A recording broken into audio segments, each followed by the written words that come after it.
Степан Кадашников. Ветер войны.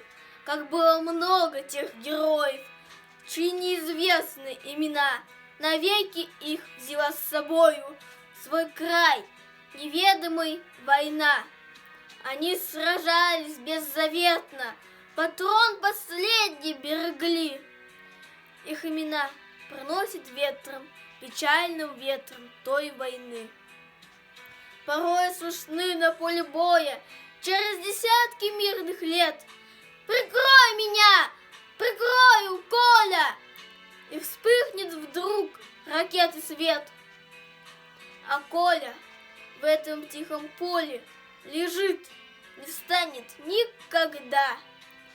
Лишь горький ветер нам порою напомнит страшные года. Сегодня мало кто заплачет, придя к могилам той войны, но это все-таки не значит, что позабыли Колю мы. Мы помним это горе, осталась в памяти война. И русское родное поле приносит ветром имена.